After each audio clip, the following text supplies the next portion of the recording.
오늘 하루 종일 저희가 마음을 다 열어놓고 우리 가운데 놀랍게 은혜 주시는 아버지 앞에 나아갑니다. 주께서 말씀하실 때 들을 길을 주신 걸 감사합니다. 또 주의 계시의 말씀을 볼 수 있는 눈 주시고 우리의 마음으로 그 말씀을 새기시도록 역사하실 주님 감사합니다. 또 저 앞에 예물 드리고 나왔습니다. 예물을 드릴 때마다 각 사람의 간절한 소원이 있습니다. 간구하는 기도가 있습니다. 주여 들으시고 응답하셔서 영광받아 주시옵소서. 주 예수 이름으로 기도합니다. 아멘. 할렐루야. 아까 여러분 옆에 이제 주님이 사랑하십니다. 지금 이번엔 여러분 스스로가 주의 사랑으로 사랑합니다. 주의 사랑합니다. 보시면서 얼굴 좀 보면서 한 번 더 앞에 사람에게다 주의 사랑으로 사랑합니다.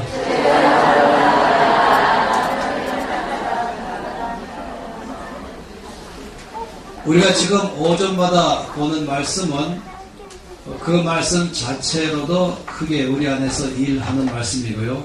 또 동시에 그 말씀은 또 이번 전제 집회, 특히 저녁 때는 어떻게 우리가 재물을 다룰 것인가 이것을 쭉 보고 있는데 그것을 위해서 아침마다는 그런 재물을 다룰 수 있는 사람으로 내가 어떻게 준비할 것인가, 어떤 사람에게 재물을 맡기시는가에 대해서 오전마다 본다라고 하면 좋겠습니다. 그런 면에서 우리가 아침마다 말씀을 보고 있죠. 또 이 말씀은 또 다른 면으로 제목을 붙인다면 어떻게 우리가 이 세상에 영향을 주는 삶을 살 수 있을까, 이것이 오전에 또 제목을 다르게 붙일 수도 있는 것입니다. 그러면서 전체가 하나로 움직이면서도 또 따로 떼어내는 것이에요. 저희가 갖고 있는 늘 말씀 전할 때 목표는 전체를 다 들으면서 은혜 받기도 하면서도 어쩔 수 없이 그 시간만 참석하는 사람들에게도 은혜 받을 수 있도록 따로 떼는 것이에요. 그렇게 이렇게 하려고 오늘 애를 쓰고 있습니다. 그래서 어제까지 못 오고 오늘만 오는 사람을 위해서도 은혜를 하나님의 말씀 안에 나가게 하고, 또 오죽하면 못 오셨겠어요, 그죠? 그러면서 동시에 또 전체적으로 하나의 말씀으로 또 가는 것입니다. 그러면서 또 오전 시간으로서의 말씀도 되면서 동시에 이것은 저녁 시간을 위해서 또 준비되는 시간들도 갖도록 하고 이렇게 하는 것이에요. 그래서 이 세 가지 목적 가지고 오전 시간의 말씀을 보고 있는 것입니다. 우리가 이제 월요일, 화요일 이틀간 보고는 이제 3일째 마지막 보는 것인데, 하나님께서 어떤 사람에게 제물을 맡기시는가에 볼 때에 하나님이 보시기에 옳은 사람에게 맡긴다 라는 말씀을 보았습니다. 근데 이것은 제물에만 해당하는 것이 아니다 라고 말씀을 드렸죠.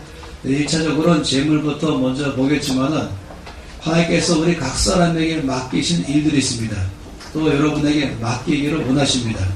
근데 그것을 위해서 하나님께서 이제 어떤 사람에게는 지식을 맡겨서 가르치도록 하게 하시고, 또 능력 주어서 또 능력을 행하게 하시고, 재물 주어서 재물 행하게 하시고, 여러 면에서 여러분에게 주께서 주기를 원하십니다. 그래서 어떤 사람은 의사로서, 또 어떤 사람은 학교의 교사로서, 또 어떤 사람은 사업하는 사람으로서, 또 어떤 사람은 과학자로서, 또 어떤 사람은 정치하는 사람으로서, 또 어떤 사람은 예술하는 사람으로서 여러 가지 영역을 다 말할 수 있겠습니다. 하나님께서 우리 모든 사람들을 불러서 거기에 그 각 분야에서 정말로 하나님이 주시는 능력 가지고 하나님의 뜻을 이루기를 바라는 것이에요. 이것이 지금 이 NCM인의 사역에 가장 중점적으로 되어 있습니다. 그러다 보니까 자연적으로 가장 큰 관심은 하나님께서 나를 어디로 부르셨는가, 하나님 나에게 주기를 원하신 것은 무엇인가, 이것이 늘 관심거리입니다. 그러면서 이 오전 시간은 그런 하나님이 나에게 주실 때에 그걸 받을 수 있는 준비, 내가 어떻게 할 것인가를 좀 보고 있는 것이죠. 그러면서 샘플을 보고 있습니다. 한 사람의 모델을 보는 것이 바로 다윗이죠. 하나님께서 다윗에게 주셨습니다. 하나님은 다윗에게 나라를 맡겼습니다. 왕의 자리를 그에게 주었죠. 이런 식으로 여기 각 사람에게 동일하게 주신 것이에요. 그럴 때에 다윗에게만 독특하고 특별한 경우가 아니라 일반적 경우라는 것입니다. 그러니까 하나님께서 어떻게 해서 다윗에게 그런 나라를 맡기셨을까? 그리고 왕의 이 업무를 그에게 맡겼을까?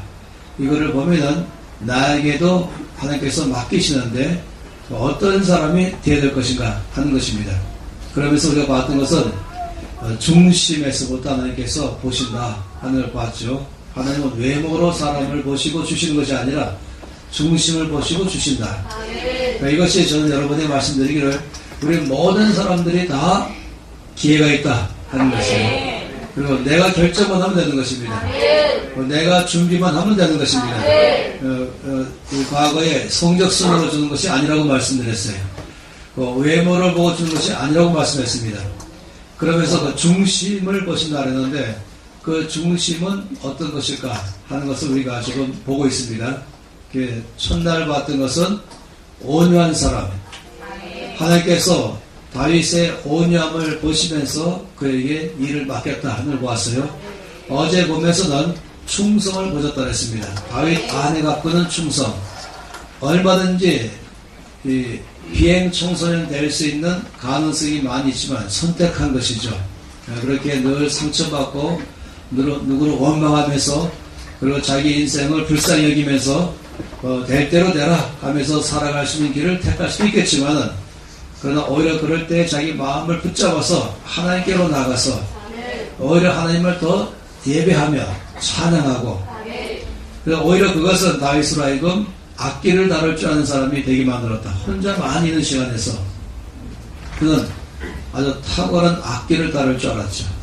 또 그는 시인 됐죠. 또 가수가 됐습니다. 동시에 그는 자기한테 맡겨진 아버지의 양떼를 잘 돌보게 해서 돌 던지는 일을 자꾸 연습하고 해서는 아주 용사가 됐죠. 사자나 곰도 죽일 만한 사람으로 된 것입니다. 이것이 다윗의 삶에서 우리가 보면서 충성을 보았어요. 그리고 또 한 가지 본 것은 겸손을 보았습니다.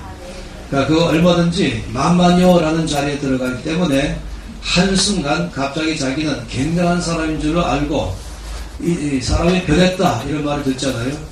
옛날에는 안 그랬는데 사람이 점점 성공하다 보니까 점점 유명해지다 보니까 점점 더 알려지다 보니까 또 가진 것이 많다 보니까 옛날 같은 순수함이 사라졌다. 옛날 같은 사람이 아니다. 뭔가 목에 기구스를 하고 있고 점점 사람이 거만해지고 있다. 이것은 곤란하잖아요. 우리 모든 사람들은 얼마든지 그런 사람이 될 가능성이 다 있는 것입니다. 나도 모르는 사이에 그런 사람 될 가능성이 많이 있는 것이에요. 그런데 다윗은 그렇게 하지 않았어요. 참 이것이 놀라운 점인 것입니다. 오늘은 이제 마지막 날 남아있는 이 시간 가운데 저는 두 가지를 더 보려고 합니다. 자, 40가지가 있다고 말씀드렸어요. 근데 그 중에서 지금 몇 가지를 보는 것이 있습니다. 더 이제 듣기를 원하시면은 한 가지는 체리스쿨 보시면 되는 것이고 거기 50시간 제가 강의하기 때문에 함께 사무엘상 18장 말씀을 펴보겠습니다. 이제 드디어 전화가 오기 시작했습니다. 정 목사님 전화가 오기 시작했어요.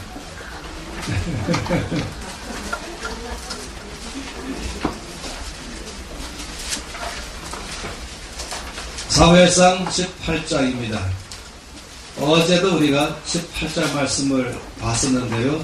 우리가 어제는 6절에서 9절까지 말씀을 보면서 천천히요 만만요 라는 말씀 보았다면 오늘은 10절에서 16절까지 말씀 사무엘상 18장 10절에서 16절 말씀 다 함께 읽겠습니다.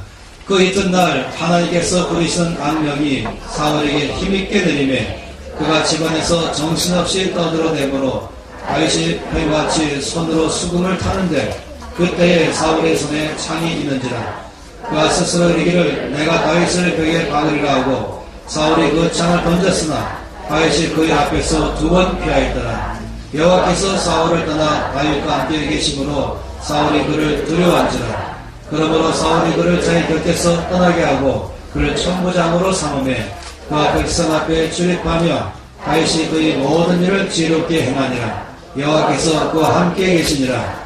사울은 다윗이 크게 지르게 마음을 보고 그를 두려워하였으나 온 이스라엘과 유다는 다윗을 사랑하였으니 그가 자기들 앞에 출입하기 때문이었다. 아멘. 이 말씀 안에 보게 될 때에 이 내용은 뭐냐면 이제 점점 이 사울 왕은 미쳐가고 있었습니다. 왜냐하면 이 천천히라는 그 말을 들을 때부터 그는 자기의 마음이 보인 것이죠. 교만한 마음이 보인 것입니다. 그러면서 이 사람들이 다윗을 존경하고 따르니까 또 다윗을 칭찬하니까 이 사울 왕은 다윗에 대한 시기심, 다윗에 대한 경쟁의식, 다윗에 대한 비교의식, 또 더 나아가서는 다윗에 대한 위협감, 두려움이 생긴 것입니다. 혹시라도 다윗이 내 자리를 빼앗아가면 어떻게 할까 하는 마음들이 일어나기 시작한 것이에요. 이건 굉장히 위험한 마음인 것입니다. 우리가 삶을 살면서 비교의식, 경쟁의식, 시기와 질투, 이것은 누구나 일어날 수 있겠지만은 그 마음을 그냥 그대로 마음속에 두면은요, 이것은 나중에는 그 사람에 대해서 이 사울같이 될 가능성이 있어요. 성경에서 이것을 굉장히 중요하게 다루고 있습니다. 예수님께서 이 산상수훈에서 살인에 대한 정의를 말씀했죠. 살인은 보통은 행동을 가지고 많이 말하잖아요. 우리가 이제 법정에서 그 사람을 감옥에 넣을 것인가에 대한 기준은 어디냐면은 실제로 죽였냐, 상처를 크게 입혔냐, 이 행동의 결과를 따라서 법정에서는 결정합니다. 그래서 살인했으면 이제 살인죄 이렇게 하게 되죠. 그런데 우리 주님은 그렇게 말씀 안 하셨어요. 마음에서부터 미워하는 것은 이미 살인한 것과 똑같다 라고 말씀했어요. 이번 기간에 그 말씀은 우리가 다루지 않겠지만은 사실은 맞는 말씀이 되는 것이에요. 다시 말하면 이렇게 말하면 좋겠어요. 좋은 나무니까 좋은 열매를 맺습니까? 좋은 열매니까 좋은 나무입니까? 둘 다 하지요. 보통은 주님 이렇게 말씀했어요. 좋은 나무마다 좋은 열매를 맺는다. 못된 나무마다 못된 열매를 맺는다. 좋은 나무가 나쁜 열매를 맺을 리가 없고 못된 나무가 좋은 열매를 맺을 리가 없다. 그러므로 그 열매로 그 나무를 알라 이렇게 말씀했어요. 그래서 열매가 좋으니까 좋은 나무인 것이 증명되는 것이에요. 그러나 사실은 좋은 나무니까 좋은 열매를 맺는 것이에요. 좋은 나무인 줄 알면은 아니 열매를 안 맺어도 열매를 맺을 줄 아는 것이에요. 그러나 왜 어려움이 있냐면은 겉으로 보기에는 다 똑같이 나무예요. 겉으로 보기에는 다 똑같이 가지를 잘 뻗었어요. 겉으로 보기에는 다 잎이 무성하게 되어 있어요. 그래서 이것이 겉으로 보기에는 이게 좋은 나무인지 안 좋은 나무인지 분별이 안 되는 것입니다. 언제 판가름 나냐면은 열매로 결정하는 것입니다.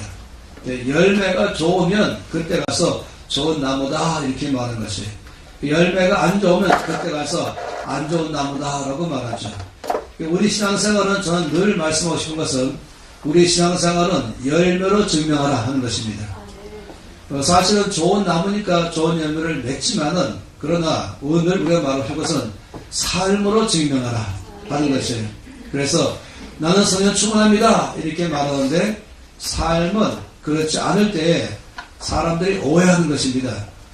저는 옛날에는요, 이제 여기 CBMC를 많이 말씀했지만, 저는 CBMC의 초창기에 굉장히 많이 관계되어 있었어요. 그래서 아주 오랫동안 CBMC가 강의를 했었죠. 어느 한 CBMC는 저에게 성경 강의만 3개월 동안 해달라고 요청했어요. 근데 강의를 시작하니까 몇 사람들이 아주 기분이 안 좋아했더라고요. 그래서 제가 알았죠. 그리고 나중에 저한테 와서 하시는 말씀이 뭐냐면은 목사님이 우리 CBMC에 와서 성령 강의를 하신다 말씀 들을 때부터 기분이 안 좋았대요. 왜 그러냐, 제가 알죠. 무슨 말인지 알지만 제가 또 물어봐 드렸더니 자기의 교회 안에서 성령 충만하다고 말하는 장로님이 교회 전체를 어렵게 했기 때문에 저것이 성령 충만함이라면 난 절대 안 받는다. 그래서 처음부터 성령 충만함에 대해서 아주 오해를 많이 하고 있었던 것이죠. 그래서 강의 자체를 거부했던 것이죠. 제가 늘 말하는 것은 성령 충만하는 것은 언제나 말로 하는 것이 아니라 삶에서 증명해야 된다 하는 것입니다. 예수 믿는 모든 사람들은 언제나 삶으로 증명해야 되는 것입니다. 근데 이것이 문제가 안 되는 게 뭐냐면 하나님은 살아계시기 때문에 능력으로 역사하신 것이고 우리의 삶을 통해서 역사하는 것입니다. 그래서 뭐라고 말하는지 아시죠? 성경에 보면 하나님의 나라는 말이 있지 않고 능력이 있다. 이것이 고린도서 4장 20절 말씀이에요.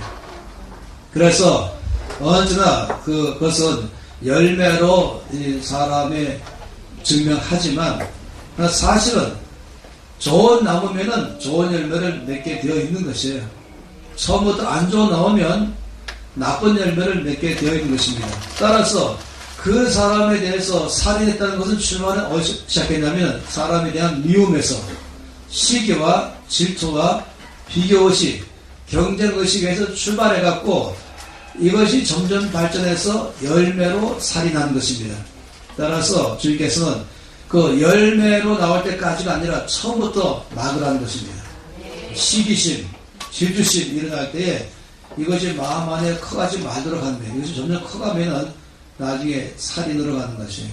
적어도 살인은 안 가도 말로 사람을 죽이든지 분노를 하든지 행동을 하든지 하면서 실제로 사람은 안 죽였다 할지라도 말로 심하게 상처를 주거나 때로는 또 구타하거나 어떤 무리한 행동을 취하거나 아니면 교묘하게 그 사람을 전체 안에서 매장시켜서 사람을 죽게 하거나 이런 것 다 포함해서 살인과 똑같다고 말씀하는 것입니다.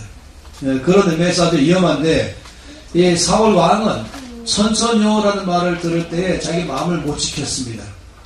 이거 점점 마음 안에 커갔습니다. 어느 날 이제 점점 이 사울은 그거 보니까 사람이 미쳐가기 시작했어요. 그래서 여기 보니까 정신없이 떠들어대었다 라고 말하고 좀 사람이 이상하기 시작했죠. 머리도 막 아프기 시작하고 행동이 이상해지고 그러니까 다윗에게 요청하기를 나를 위해서 수금을 타달라 그랬습니다. 그러니까 이 음악을 해달라는 것이죠. 그런데 다윗이 수금을 타기 시작하면은 놀랍게도 이 치료가 막 일어나는 것이에요. 그래서 악기나 아니면 예배가 치료를 일으키는 것이에요. 그런데 그날도 여전히 사울이 힘드니까 다윗을 불렀어요. 그리고 사울은 이제 의자에 앉아있고 자기 앞에서 다윗은 수금을 타면서 이제 치료를 하기 시작했죠. 그때 사울은 그 안에 다윗에 대해서 갖고 있는 그 마음이 점점 커간 것이에요. 어떻게 했는지 아시죠? 이제 죽이겠다. 그대로 놔두면 안 된다. 내가 위협받게 된다. 제가 내 왕위를 빼앗아 갈 것이다. 말도 안 되는 상상을 시작하는 것이에요. 그리고는 의자 옆에 있던 창을 뺐죠.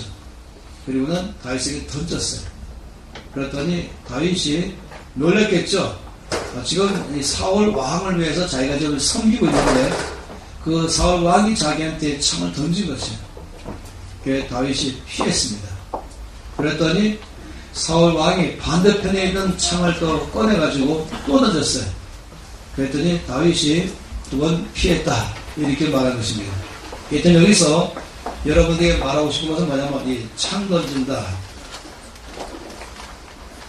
창 던지다. 이거는 다르게 말하면 투창이라고 말하는 것입니다. 창을 던지다 아니면 창이 나에게 날아오다. 이게 뭔 말인지 아시죠? 이 창을 던진다. 이 사람을 상하게 하려는 것이에요. 예, 말로 창을 던질 수 있죠. 또 물론 행동으로도 창을 던질 수 있죠. 제일 먼저 말로 하는 것입니다. 그 사람을 비방하는 것, 그 사람을 무시하는 것, 그 사람을 모욕주는 것, 아니면 그 사람에 대해서 비판적으로 말하는 것, 우리 입에 대해서 창이라고 말하는 것이에요. 성경에서는 이 사람이 정말로 가장 많이 훈련받아야 될 것은 입이라고 말했습니다. 혀라고 말했습니다. 그래서 이 작업 말씀 가운데 보게 되면은 돈에 대해서 많이 말씀했다면은 또 자본 안에서 뭐를 많이 말씀했냐면은 혀에 대해서 많이 말씀했습니다. 이 혀가 사람을 죽이기도 하고 또 이 혀가 사람을 살리기도 하고 하면서 이 혀 하나로 사람을 죽였다 살렸다 할 수 있는 이 혀가 독약이 되기도 하고 혀가 약약도 된다라고 말했어요. 그러면서 이 혀를 잘 다루는 법을 말하고 있는 것입니다. 그래서 우리가 말한다 이것이 창 던진다라고 말할 수 있겠죠. 또 나에게 창이 날아온다 이것은 지금 누가 말로 나에게 상처를 준다라고 말할 수 있는 것입니다. 이게 첫 번째인 것입니다. 아마 여러분이 살다 보면은 둘 다를 경험할 수 있겠죠. 말로 상처를 주거나 또는 말 때문에 상처를 받거나 이런 일들은 우리 평생 삶에서 살아가는 과정입니다. 따라서 오늘 이 시간에 제가 여러분에게 말씀을 드린 건 뭐냐면 이 창 던지기라는 것이 말로 상처 주는 것, 이 문제를 지금 말한 것입니다. 그런데 다윗이 어떻게 했냐 하는 것이 이 자기 앞으로 창이 날아올 때 다윗이 여기에 대해서 어떻게 반응해야 될까? 창 날아올 때 어떻게 반응해야 될까? 사람들이 나를 무시할 때, 사람들이 나를 욕할 때, 사람들이 나를 비방할 때, 사람들이 나를 중상모략할 때, 이럴 때 내가 어떻게 반응해야 될까? 여기에서 하나님이 이제 다윗을 쓸 것인가 말 것인가를 결정을 하는 것입니다. 이 말씀 보면서 마태복음 10장 말씀도 보도록 하죠. 마태복음 10장 16절입니다.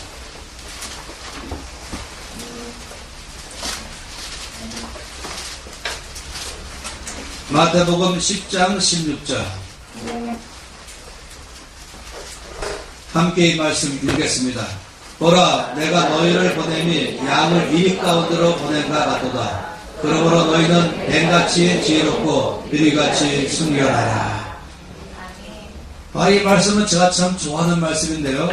예수께서 제 아들에게 말씀하시기를 내가 너희를 보내는 거에 파송하고 있거든요.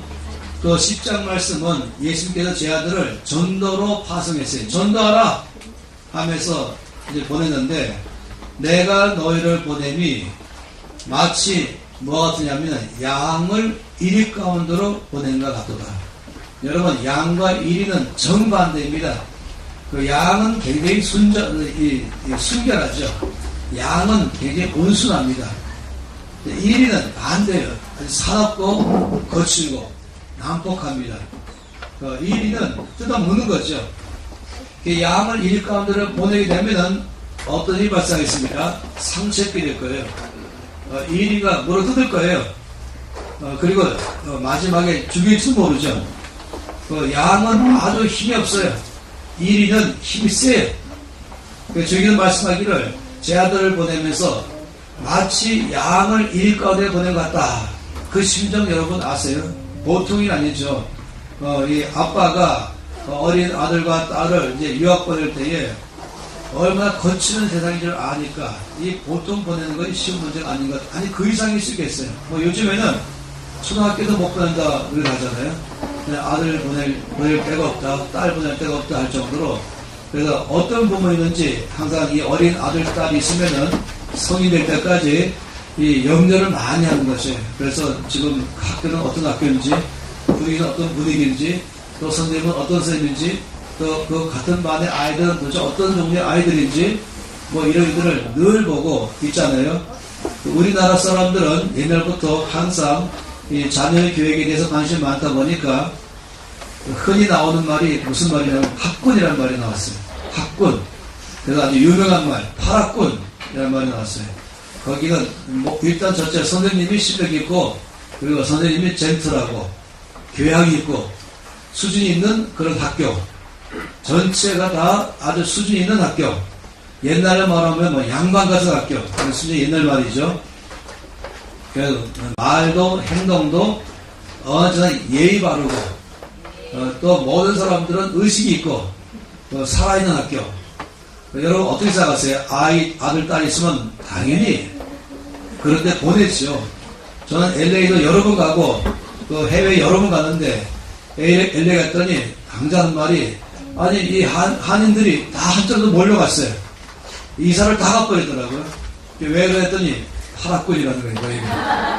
학비도 비싸고 동네도 아주 수준 있고 말에 아주 심하게 말하면 이건 사실 쉽지 않은 제가 말입니다만은 사실 아니지만은 흔히 많이 말하는 그 흑인 동네 아니면 라틴 계통의 사람들이 모인 동네 못 살고 거칠고 영화에도 가끔 그게 나오잖아요. 거기 뭐 마리화나나 마약이나 게임만 꽉 살고 있는 그런 동네 안에 학교를 보낸다. 이건 보통이라는 것입니다. 그러다 보니까 신경 쓰이는 것인데 주님 말씀하시기를 내가 너희를 보냄이 마치 양을 일 가운데 보낸 것 같다 라고 말합니다. 거기서 양이 일 가운데 전도로 갔다가 너무 이리가 싸고 이빨을 드러내고 항상 핥혀고 하니까 양이 그 가운데서 살아남으려고 버티고 하다 보니까 제일 안 좋은 결과는 양이 이리가 돼버린 것입니다. 아주 그럴 가능성이 있어요. 무슨 말인지 아시죠? 나중에 양도 이리가 돼버렸어요. 아주 순하고 온순하고 착한 양이었는데 그 속에서 살아남으려고 하다 보니까 맨날 당하고 맨날 얻어맞고 이 맨날 순진한 아이가 나가다 보니 나중에는 이래서 안 되겠다 해서 나도 똑같이 살아야겠다. 어느 날인가는 이리가 되어 있는 양. 위험한 것이에요. 그런데 사실 이것은 위험합니다. 생각해 보세요. 왜 이 말씀이 중요하냐면은 어둠이 있어요. 이 방 안에 어둠이 꽉 차 있어요. 그 어둠이 있을 때에 이 어둠을 어떻게 이 방에서 몰아낼까? 몰아내야 되는 거예요. 그래서 이제 정 목사님이 어둠을 몰아내는 방법으로 어떻게 하냐면 여러분 모두에게 그릇들 하나 줬어요. 양동이 그릇 줬어요. 그리고 정 목사님이 하나 둘 셋 할 때마다 이 방 안에 있는 어둠을 방 바깥으로 다 한 번에 몰기 시작했어요. 하나 둘 셋 하면 또 이 방 안에는 이 어둠을 여러분의 양동이에 넣어서 바깥으로 퍼오는 거예요. 하나 둘 셋 또 하고 있는 것이에요. 결과 뭔지 아시죠? 나중에 몽땅 지쳐 떨어지는 것입니다. 어둠은 전혀 안 올라가고 지쳐 떨어지는 것입니다. 그런 식으로 하십니까? 이 방의 어둠을 몰아내는 방법 어떻게 합니까? 빛을 비추는 것이에요. 힘 안 들이고 이 방의 어둠을 몰아내는 방법은 빛을 비추는 것이에요. 그러니까 어둠을 몰아내는 방법은 어둠에 집중하면 안 된다는 것입니다. 이 어둠을 몰아낼 때의 방법은 너무 쉽게도 빛을 비추는 것이에요. 불이 일어났어요. 불을 꺼야 되는 것이에요. 이 불을 일어났을 때 불 끄는 방법으로 거기다가 기름을 끼얹는다. 그러면 어떻게 아시죠? 뻔한 일이에요. 불을 끌 때는 불로 끄는 게 아닙니다. 불을 끌 때는 물로 끄는 것이에요. 어둠을 몰아낼 때는 빛으로 몰아내는 것이에요. 이것을 뭐라고 말합니까? 이것을 갖다 말하기를 반대정신 이렇게 말하는 것입니다. 반대정신. 그러니까 이 반대정신이라는 말은 한마디로 말해서 어둠을 몰아내기 위해서는 빛을 비춘다. 불을 끄기 위해서는 물을 껴넣는다. 이것이 바로 반대정신인 것입니다. 이 세상을 바꾸는 방법으로 하나님은 어떤 식으로 했을까? 십자가로 나갔습니다.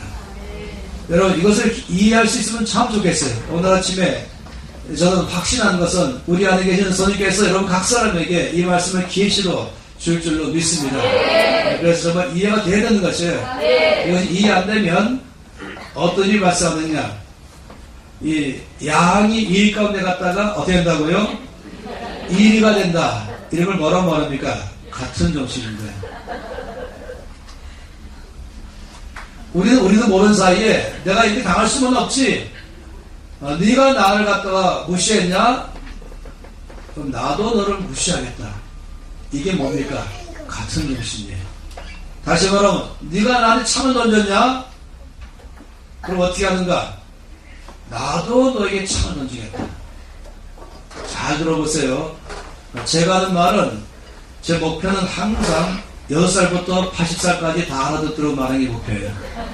저는 공부할 때 복잡한 거 공부했어요. 뭐 철학, 이 신학 철학, 과학 철학, 역사 철학, 미학 철학, 언어 철학. 제가 대학 공부 과목이었어요. 근데 다 버렸어요.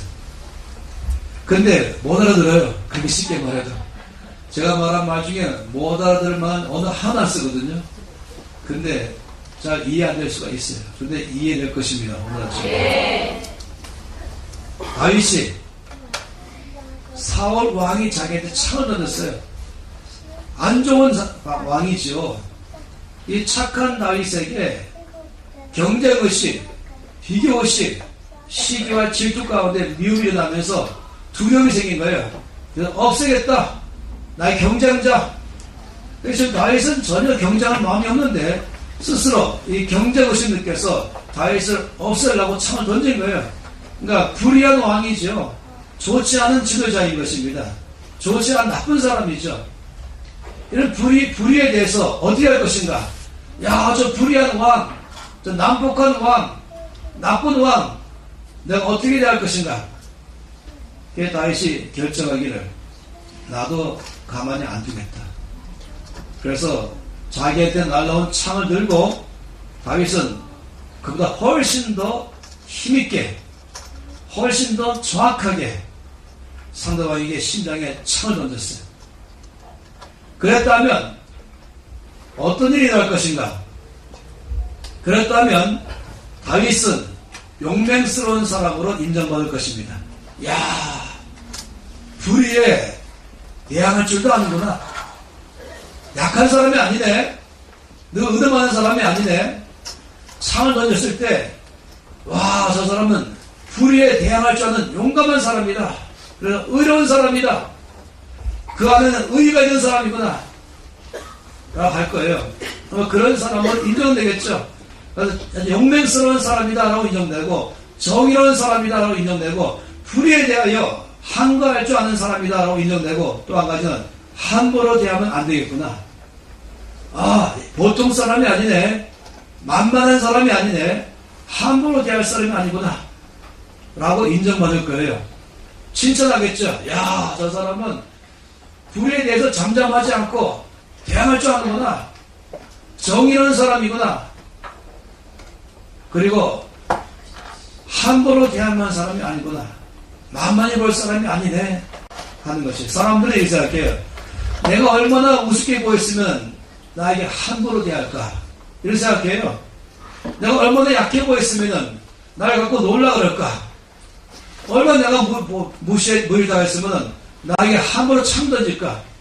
친구들 사이에서 나를 갖다가 세상 말로 씹어버리고 늘 창 던지고, 내가 지나가면 친구 앞에 날 조롱하고 그 옆에 있으면 다 웃으면서 그러면 아이 바보. 그래서 어느 날 내가 얼마나 약하게 보였으면 나를 무시할까요? 그래서 내가 결정한 거예요. 내가 그렇게 만만한 사람이 아닌 걸 보여주겠다. 그래서 아예 그냥 더 강하게 창 던지고, 그리고 스스로 높이고 발로 목을 꽉 누르면서, 알았지? 나 그런 사람 아니야. 앞으로 다시는 이렇게 하지 마. 알았지? 아주 싹싹싹싹 빌게 만들었어. 거의 모든 사람 전부 다 떨면서, 와, 이제 앞으로 그렇게 함부로 말하면 안 되겠구나. 굉장한 사람이구나. 그러니까 일량 스타가 돼가지고, 아, 용맹한 사람이구나. 정의를 아는 사람이구나. 라고 될 거예요. 그런데 한편 20년 후 다윗은 어떤 사람 됐을까요? 유명한 투청 선수가 되었을 거예요. 창을 잘 던지는 사람으로 됐을 거예요.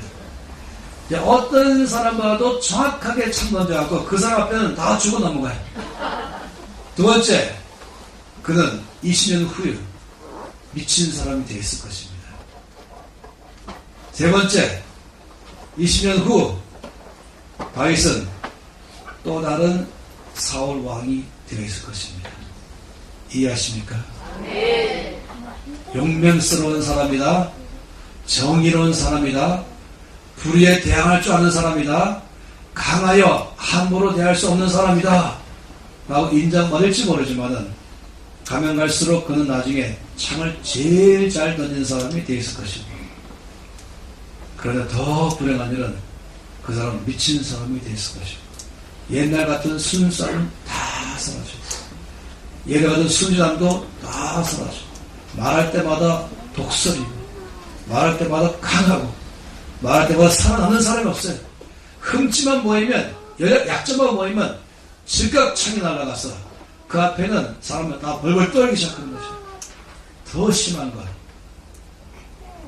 또 다른 사울이 되어 있을 것입니다. 그런데 우리가 이 안에서 다윗에게 배우는 것은 뭐냐면, 다윗은 한 번도 창을 던지지 않았습니다. 자기 앞에 창이 날아와서도 창을 던지지 않았어요. 왜 그런지 아십니까?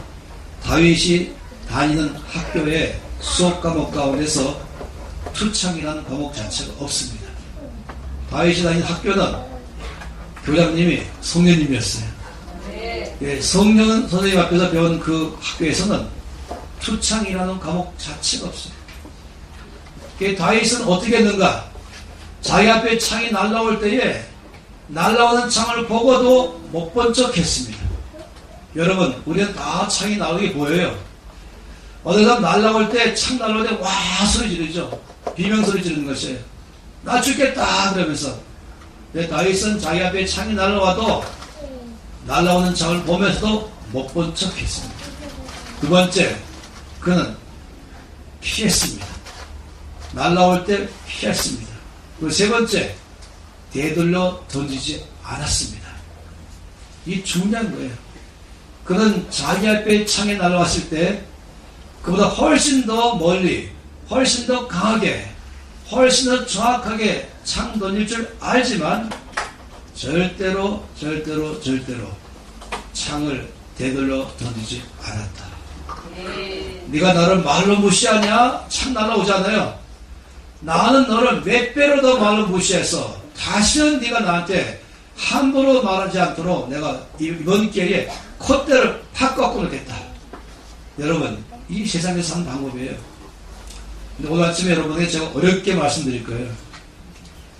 다윗은 투창 과목이 없었다. 다윗의 학교에는 투창 과목이 없다는 걸 기억하세요. 하나님께 쓰임받는 사람들에게는 공통점은 투창을 배우지 않았다는 것입니다. 투창을 배우시면요, 그때부터 하나님께 쓰임받지 못하는 것입니다. 예수님은 어떤 분인지 아시죠? 베드로전서 2장 말씀을 보십시다.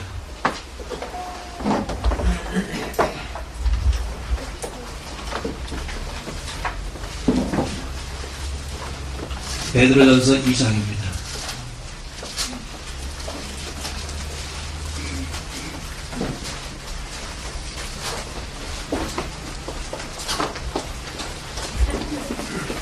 이 장 20절부터 시작해서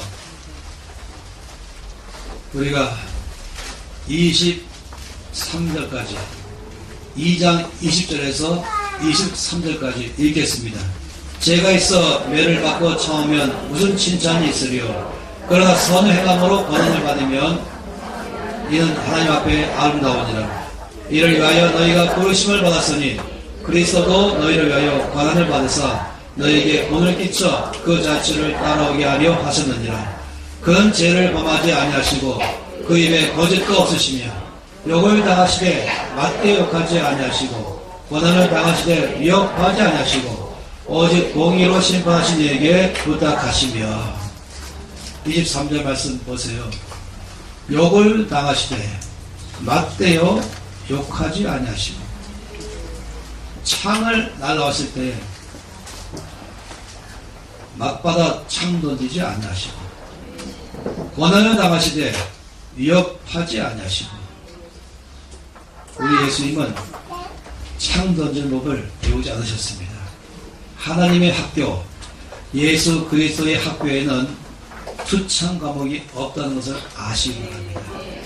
오직 예수님이 어떻게 했습니까? 아버지 앞에 갔습니다. 뭐라고 말했습니까? 오직 공의로 심판하시는 이에게 부탁하셨다. 하나님께 모든 것을 맡겼어요. 그것이 예수님 하셨죠. 다윗은 그렇기 때문에 자기 앞에 날아오는 창을 보고도 못 본 척하고 피하기만 하고 되돌려 던지지 않았습니다. 그리고 네 번째 다윗이 한 것이 놀라운 거예요. 첫 번째 뭐라고요? 창이 날아와도 못 본 척했다. 두 번째 피하기만 했다. 세 번째 절대로 되돌려 던지지 않았다. 네 번째 그리고 나서도 아무런 일이 일어나지 않은 것처럼 행동했다. 이거 더 어려운 거예요. 네 번째 최고 어려워요. 그러고 나서도 아무런 일이 일어나지 않은 것처럼 행동했다. 다시 말하면 즉각적으로 카톡 날리고 전화 걸고 심지어 그렇게 안 하다가도 기도 모임에 가서 슬쩍 기도 제목으로 내놓으면서 그 안에서 내가 하고 싶은 말 다 하는 사람도 있죠. 기도 제목으로도 내놓지 않았다. 어떻게 했습니까? 하나님께만 나갔다. 오직 공의로 심판하신 하나님 앞에 다 맡겨드렸습니다. 주님 앞에 가셨어요. 이건 정말 배우기 어려운 과목이에요. 저도 끊임없이 배우고 있어요. 이거는 여러분 모두에게 다 있는 것입니다. 창이 날아올 때, 나를 무시할 때, 나를 비방할 때, 나를 욕할 때, 그리고 나에 대해서 말로 사람을 상처입힐 때 창이 날아오는 거잖아요. 다윗은 투창을 하지 않았다. 이것이 하나님이 다윗을 쓰시는 이유입니다. 바로 예수님을 닮아가는 것이죠. 예수께서 욕을 받으시되 맞대어 욕하지 아니하시고 위협을 당하시되 똑같이 위협하지 아니하시고 나를 무시할 때 똑같이 무시하지 아니하시고 내 앞에 사람이 교만할 때 어떤 사람은 교만하단 말은 나를 무시하는 거거든요. 교만한 사람 특징에 나를 무시하는 거예요. 눈으로 깔보고 말로 무시하고 행동으로 나를 무시할 때 우리 그런 일을 당할 수 있어요. 그럴 때 우리가 거기서 화를 내면서 나를 무시하냐? 나는 너를 더 무시하겠다. 앞으로 다시는 무시하지 말아라. 이렇게 하겠죠. 똑같은 거예요. 창 던진 거죠. 그런데 이럴 때 어떻게 이긴다 그랬습니까? 어둠을 이기는 방법은 빛을 비추는 것이다. 불을 끄는 방법은 물을 끼얹는 것이다. 하는 것처럼 나를 무시하는 사람 앞에는 이 교만한 사람이죠. 그 교만한 사람을 이기는 방법은 뭐겠습니까? 겸손으로 이기는 것입니다. 교만을 이기는 방법은 겸손이에요. 어둠을 이기는 방법은 빛이라고 말했어요. 이게 중요한 문제인 것이에요. 그래서 우리가 이 반대 정신을 배워야 되는 것이 이 다윗 안에서 하나님께서 다윗의 중심은 뭐냐면 그건 반대 정신으로 살았다는 것입니다. 누가 나를 무시할 때에 그때 우리는 더 다시 내가 잘못했노라 하고 오히려 그 앞에 나를 낮추는 것입니다. 오히려 그럴 때는 더 낮추고 죄송합니다. 제가 더 잘해보겠습니다. 죄송합니다. 제가 더 마음을 깨트리겠습니다. 근데 이기는 길이에요. 이 양을 일 가운데 보내서 변화를 줄 수 있는 그 일을 양으로 바꿔버리는 이것이 바로 하나님 나라의 비밀입니다. 우리가 이 땅에서 바로 그 방법으로 살아가는 것이에요. 그거는 일단 개인적인 삶에도 마찬가지예요. 내 안에 교만함 때문에 고민하는 사람들 있잖아요. 나는 왜 교만할까? 그래서 교만한 사람, 교만한 나. 하나님 나의 교만함을 물리쳐 주시옵소서. 하나님 제가 교만함을 회개합니다. 제 교만함을 떠나보게 해주십시오. 이러면 안 돼요. 가끔 뭐 같은지 아시죠? 이 방의 어둠을 몰아내는 방법으로 바구니 들고 어둠을 몰아내도 안 나가는 거예요. 이 교만한 나, 교만을 없애고 싶은 나, 그래서 교만을 또 바라보고 교만하지 않길 바랐나. 근데 나는 내 안에서 교만 때문에 고민한 사람이라면 어떻게 하면 될까요? 겸손하신 예수님을 바라보는 것입니다. 더 예수님이 얼마나 겸손하실까?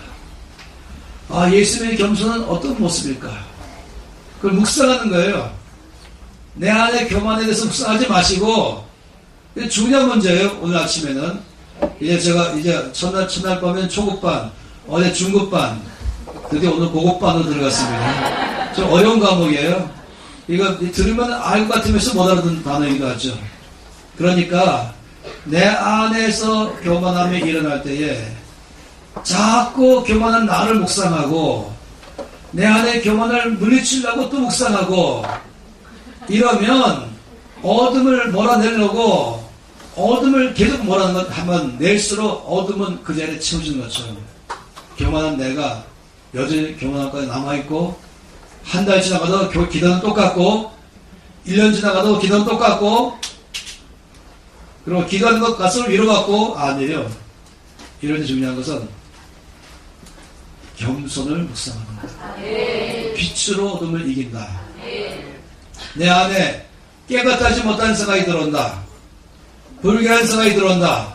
아, 나는 왜 그런 사람이지? 왜 나는 깨끗이 못하지? 왜 나에게 정력을 생각하지? 주여 정력을 몰아내 주시옵소서. 계속 그렇게 하지 마시면 안 되고, 그럴 때는 거룩함이 무엇일까? 순결함이 무엇일까? 그걸 묵상하는 것이에요. 주님의 거룩하심, 주님의 순결하심. 왜 나에게 미움이 있을까? 왜 나는 미움이 많이 있을까? 주여 나의 미워하는 나를 좀 해결해 주십시오. 이게 아니라 그런 사랑을 묵상하는 것이에요. 할렐루야. 참 놀라운 것이죠. 그러면서 그럴 때는 오히려 미움이 있는 나보다는 주님 사랑의 주님을 찬양합니다. 그 놀라운 주님의 사랑이 내 안에 부어주시니 감사합니다. 기도를 좀 바꾸면 좋겠어요. 이 대구 땅이 얼마나 어둡냐, 얼마나 제약이 많이 있냐, 얼마나 완약하냐 이걸 바라보지 마시고 대구 땅을 살아가신 주님은 얼마나 놀라우신가, 이 대구 땅에 대해서 소망 가지신 주님은 얼마나 놀라우신 것인가, 그걸 반대로 묵상하시라니까요. 그 기도를 바꾸시라니까요. 어둠을 몰아내는 전사같이 하지 마시고 오히려 이 빛의 사자처럼 하시 바라는 것이에요. 이게 하나님 나라인 것이에요. 우리 하나님은 세상을 이기는 방법으로 우리 하나님은 우리 모든 죄를 다 해결하는 방법으로 십자가로 나가셨어요. 이건 상상 못하는 하나님의 지혜이죠. 세상은 그렇게 안 합니다. 그러나 이것이 이겼어요. 저 여러분에게 가장 강한 게 무엇입니까? 예수님이 물리를 걸어간 것입니까?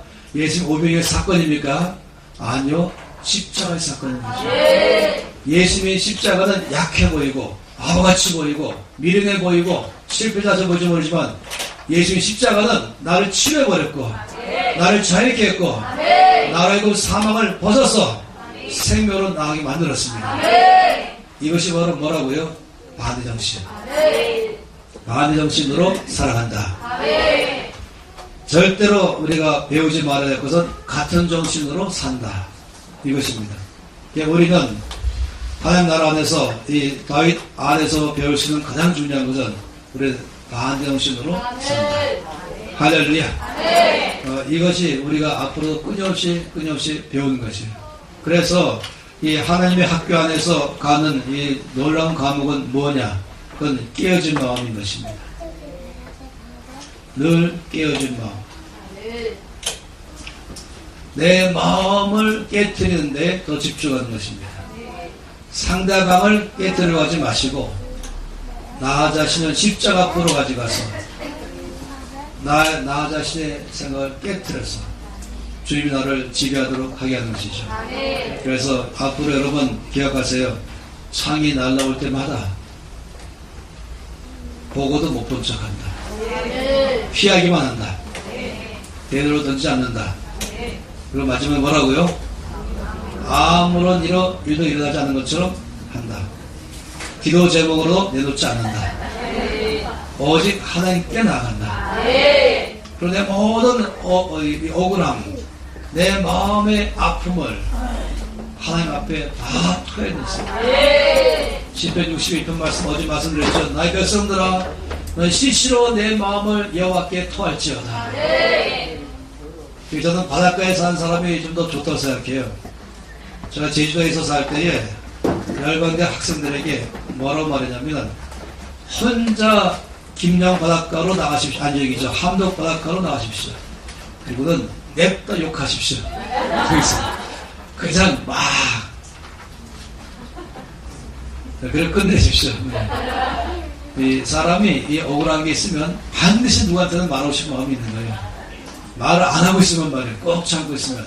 그래서 말하세요. 바닷가에 가서 막 혼자서. 그리고 돌아서서는 아버지 축복해 주세요. 이렇게 해서 막 말한 다음에 시원해지면 아버지 축복해 주십시오. 아버지 그 사람을 주의 이름으로 축복합니다.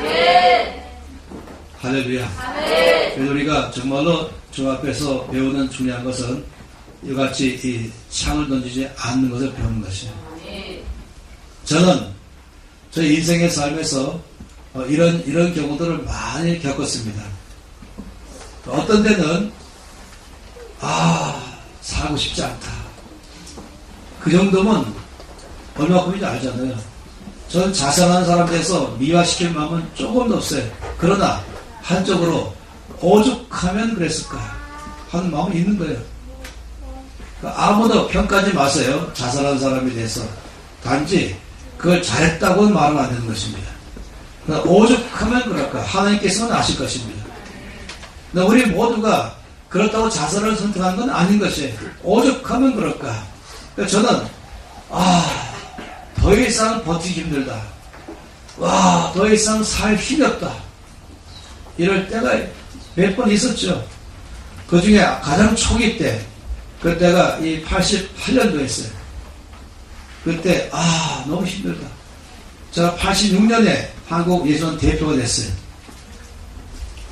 제가 지금 나이가 26살인데.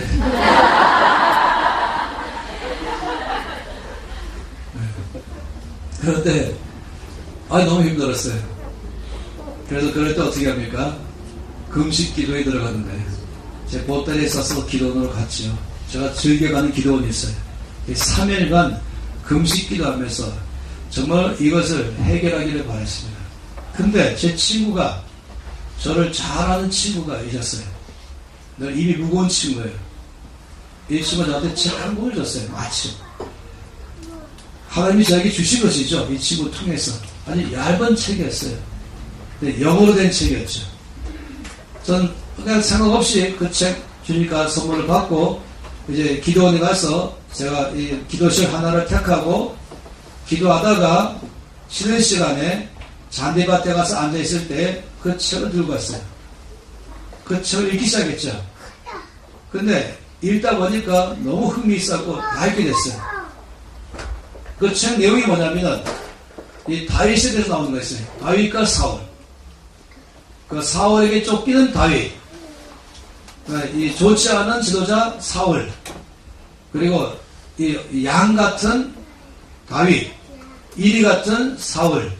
이게 장면이 딱 나오는 거예요. 그러면서 다윗이 계속 사울 때문에 쫓겨다니고 있었죠. 그런 다음에 거기 저자가 이렇게 말했어요. 오늘날에도 다윗의 라인에 속한 사람이 있고, 그러니까 다윗 계통에 속한 사람이 있고, 오늘날에도 사울 계통에 속한 사람이 있다. 라인 오브 사울, 라인 오브 데이빗. 그러니까 다윗 같은 입장에 있는 사람이 있고, 사울 같은 입장에 있는 사람이 있다. 이렇게 말하는 거예요. 그러면서 당신은 어느 라인에 지금 속해 있습니까? 이 질문이었어요. 제가 바로 말했죠. 야, 이것 때문에 내가 여기 와 있는데 어쩌면 이렇게 내 사정을 너무 잘 알까? 제 입장이 마치 이 사울에게 쫓기는 다윗 같은 이리 가운데에서 먹히게 된 입장이 있는 양 같은, 이게 저라고 생각했어요. 그러니까 기가 막히게 지금 나에 대해서 말하고 있네. 저 마음속으로 바로 난 다윗 계통이지 라고 말했어요. 네, 그리고 끝났어요. 그 다음 장으로 넘어갔어요. 그 다음 장에서 저자 에드워드 진이 이렇게 말했어요. 당신 만일에 당신 자신을 다윗 계통에 속한 사람이라고 여기신다면 당신은 사울입니다. 당신이 만약 당신 자신을 다윗 같다고 생각하신다면 당신은 사울입니다. 제 심장을 꽉 찌는 거예요. 제가 제일 싫어하는 사람은 사울이거든요. 이 권력을 휘두르는 사람, 남을 무시하는 사람, 말로 상처주는 사람, 억압하는 사람, 폭력을 휘두르는 사람, 언어로든지 뭐든지 저는 싫어해요. 그것 때문에 힘들어하고 있었거든요. 근데 제가 그런 사람이래요. 한마디로 하면 이 괴변이냐 하는 걸 아니겠어요? 갑자기 흥미가 생겼어요. 도대체 이 사람 왜 이렇게 말할까? 그래서 제가 거기서 크게, 정말 크게 배웠어요. 뭐냐면 이것이에요. 하나님께서 다윗에게 말씀하기를, 다윗아, 내가 왜 사울을 너에게 끊임없이 보내는 줄 아느냐? 다윗이 하나님께 대답하기를, 하나님, 그렇지 않아도 제가 지금 여쭤보고 싶었습니다. 제가 왜 이렇게 고난당해야 됩니까? 왜 제가 사울에게 쫓겨서 이 광야 생활해야 됩니까? 왜 저를 죽이려는 사울 앞에 제가 늘 도망다녀야 됩니까? 하는, 제가 언제 왕이 되겠다 그랬습니까? 왜 저를 세워놓으신 다음에 끊임없는 사울에게 쫓겨다니면 되겠습니까? 이게 다윗의 답변이죠. 그랬더니 하나님께서 다윗에게 말씀하시기를, 왜 그런지 아느냐? 모릅니다. 투명스럽게 말하겠죠. 왜냐하면 나는 너 다윗을 쓰고 싶다. 나는 너 다윗을 이 나라의 리더로 쓰고 싶다. 나는 너 다윗 너를 통하여 나의 뜻을 이루고 싶다. 그런데 네 안에 아직까지 사울이 있다. 네 안에 사울이 있다. 나는 너 다윗을 원하는데 네 안에 사울이 있다. inside 사울. 따라서 네 안에 있는 사울을 쫓아내기 위해서 네 밖에 사울을 보내고 있는 것이다. 넌 지금 저 밖에 있는 outside 사울을 통해서 왜 나는 고생하는가? 왜 나를 괴롭게 하는가? 왜 저 사람 나를 힘들게 하는가? 이렇게 하지 말고 저 밖에 있는 사울을 통해서 나는 네가 네 안에 있는 사울적 요소를 보기를 바란다. 그래서 저 사람 때문에 내가 힘들어야 하지 말고 하나님께서 저 사울을 나에게 보내셔서 사실은 내 안의 사울을 제거하기 원하신다. 제가 충격받았어요. 그 말에 충격받았죠. 그것이 인생을 바꿔버렸어요. 그리고 나서 처음에 제가 인정하고 싶지 않았지만 그 말씀에 인정하고 싶지 않았지만은 자 곰곰이 저를 돌이키고 시작했습니다. 저는 제가 양인 줄은 알고 있었죠. 저 바깥에 늑대가 저를 해치는 줄 알고 있었죠. 그래서 제 속에도 사울적 요소가 있는 것이 보였습니다. 제 속에도 두려움이 있고 사람에 대한 경계심이 있고 경쟁의식이 있고 비교의식이 있고 시기와 질투가 있고 제 속에도 사람들에 대해서 무시하는 경향이 있고 제 속에도 이기심이 있고 제 속에도 욕심이 있고 제 속에도 다른 사람의 이익을 추구하지 않고 내 이익만을 추구하는 마음이 있고 자, 쭉 적기 시작했어요. 내 안에 있는 사울이 어떤 사울일까? 쭉 보기 시작했어요. 경쟁의식, 비교의식, 질투, 시기, 미움, 두려움, 무정한 마음, 인색한 마음, 욕심, 정욕, 쫙. 하나님께서 다윗에게 말씀하기를, 다윗아, 나는 너를 쓰고 싶다. 나는 너에게 나의 일을 맡기기를 원한다. 그런데 네 안에 사울이 있는 한은 내가 너를 쓸 수 없다. 네 안에 사울이 사라질 때에, 네가 다윗 될 때에, 진정한 다윗 될 때에, 그때 내가 너를 쓸 것이다. 저는 그것이 저에게 통찰력을 줬어요. 이해를 시켜줬죠. 저는 끊임없이 밖에 있는 사울 때문에 나 다윗이 고생하고 있다. 이렇게 생각만 했어요. 저 사울이 나를 힘들게 하고 있다. 왜 지금 잘 살려고 애쓰는 나에게 왜 힘들게 하고 있을까? 심하게 하면 왼수라고 말하셨죠. 나의 핍박자, 나의 공격자, 나의 대적. 하나님께서 말씀하시는 아니라 저 밖에 있는 사울을 통해서 네 안에 있는 사울을 보기를 원하고, 내가 언제까지 너에게 사울을 보낸 줄 아냐? 네 안에 사울이 사라지면 나는 저 밖에 있는 사울도 더 이상 보내지 않을 것이다. 그건 저에게 힘든 과목이었어요.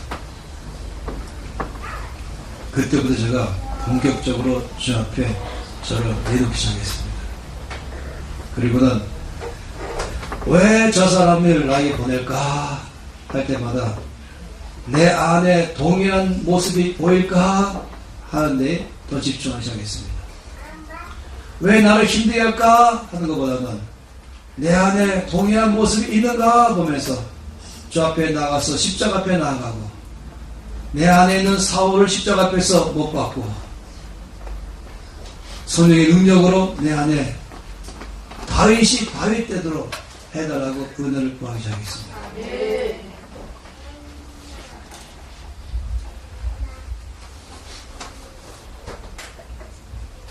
그냥 미워만 하지 않고 말입니다. 하나님께서는 어떤 사람은 너무 성격이 센 사람들이 있어요. 고집도 세고 웬만해서는 안 깨지는 사람들이 있어요. 워낙 고집이 세가지고, 그럴 때 하나님은 치유의 방법으로 아주 강한 사울을 보내십니다. 강력한 사울을 보내십니다. 그 사울이 길가에 있는 미친 사람이 나한테 막 욕하면 여러분 상처 안 받아요, 그죠? 아, 미친 사람구나. 근데 그 사울이 남편일 때는 문제가 커지는 거예요. 그 사울이 아내일 때 문제가 커지는 거예요. 그 사울이 목사일 때 목사가 아니겠어요? 사울이 직장 상사일 때, 내 친구일 때, 아, 힘들어요. 왜냐면 나를 사랑할 줄 알았더니 나에게 창 던졌다. 이건 무장 해제되어 있었거든요. 평상시 무장을 다 하고 있으면 좋은데 이 무장 해제하고 있잖아요, 옆에 사람들. 그 상처가 그래 쾅 박히는 거예요. 제가 안 사실은 뭐냐면, 아, 사울은 멀리 있지 않다. 그걸 알았습니다. 가까이에 두고 계십니다. 근데 제가 좀 어려운 말씀 드릴 터인데, 혹시 여러분이 직장이든지 교회에서 밖에 사울 때문에 힘든 분이 계시잖아요. 저 사람 때문에 내 교회 가고 싶지 않다. 저 사람이 늘 나를 괴롭게 하고 있다. 그래서 교회를 옮기잖아요. 그러면 더 센 놈 많으니까. 심각한 문제예요. 제가 웃으면서 말하지만 그 사람 때문에 직장 관두잖아요. 딴 데 가면은 그놈보다 더 센 놈 많아요. 하나님께서는 언제까지 보내시는가? 내 안에 사울이 사라질 때까지. 하나님 나를 미워하셔서 아니에요. 하나님 나를 미워서 그런 게 아니라 하나님 나를 쓰고 싶어서.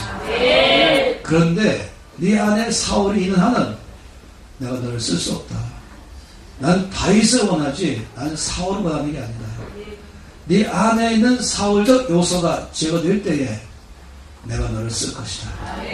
여러분 사무엘상 보면요, 드디어 사울이 죽었어요. 그 다음에 다윗을 쓰기 시작했죠. 내 안에 사울이 죽을 때 하나님이 드디어 다윗을 다윗되게 하신 것입니다. 자, 이것을 깊이 알게 됐습니다. 그리고 제가 많이 읽어보러 보기 시작했어요. 그러니까 뭐가 힘들다 도망가요. 그러면 평생 그것을 해결 못해요. 평생 그것 때문에 도망가고 있어요. 이해되시죠? 누구 때문에 힘들다. 그래서 이 사람은 늘 그래. 어디 가든지 늘 상처이게. 누구 때문에 상처받고. 다 패턴이 똑같아. 왜 그러냐면 해결 안 했거든요. 저 사울을 통해서 내 안에 사울을 제거해야 되는데 내 안에 사울을 제거하지 않으니까 끊임없이 그 문제는 이어져 가고 있는 것이에요. 그래서 어렵다고 해서 도망가는 게 길이 아닙니다. 그때는 부딪혀야 되는 거예요. 그때는 주님 앞에 나가야 되는 거예요. 그리고 내 안에 다룬받아야 할 것이 무엇인가를 봐야 되는 것입니다. 이것이 우리가 첫 번째 배워야 될 중요한 문제입니다. 그러게 된다면 안정신으로 살아가기 시작하는 것이죠. 이것을 빨리 알수록 축복입니다. 예, 청년들 때에 알면 참 좋겠어요. 저는 제가 대표될 때가 33살이었어요. 늙은 나이겠죠. 그리고 35살 때 그걸 알게 됐어요. 저는 23살 때 이제 간사로 위탁했죠. 대학 졸업하자마자 23살 때 저는 물론 어릴 때 저기 헌신했고요. 그런데 이제 헌신하기 위해서 대학 갔었거든요. 처음부터. 그래서 바로 간사가 된 거예요. 그리고 10년 후에 한국의 책임자가 됐죠. 그리고 나서 주님 저를 더 심하게 다루셨어요. 하나님께 쓰임 받으려면 더 심하게 다루면 받아야 되는 것입니다. 그래서 어떤 사람이 고생을 많이 했다 그러면은 힘든 상황까지 있다 그러면 제가 기대가 큰 것입니다. 단지 좀 잘 보면 좋겠어요. 그럴 때. 왜 나만 힘들까 하지 마시고 그럴 때 하나님이 좀 나를 심하게 다루시는구나. 아주 성격이 고집이 세고 그런 사람일수록 더 센 놈 보낸 거 아시는 거예요. 그래서 진짜 깨지면 좋겠어요. 할렐루야. 이것이 다윗이 배웠던 첫 번째 과목입니다. 그래서 오늘 첫 번째 과목에서는 하나님이 어떤 사람에게 일을 맡기시는가 할 때 다윗에게 일을 맡기신다. 하나님은 사울에게 일을 맡기지 않으시고 다윗에게 일을 맡기신다. 근데 다윗에게 일을 맡기려면 다윗이 다윗 되어야 된다. 다윗이 다윗 되려면 그 안에 있는 사울을 제거해보는 것인데 하나님은 그 사람의 이 다윗으로 쓰고 보내기 때문에 그 사람 안에 있는 사울을 사라지게 할 때를 쓸 수 있기 때문에 방법으로 그 바깥에 사울을 보내신다. 그러면 반정신으로 사는 법을 배울 때에 드디어 다윗 되기 시작한 것입니다. 이 시간 주 앞에 손 높이 드시고 기도하십시오. 손 높이 기도하십시오.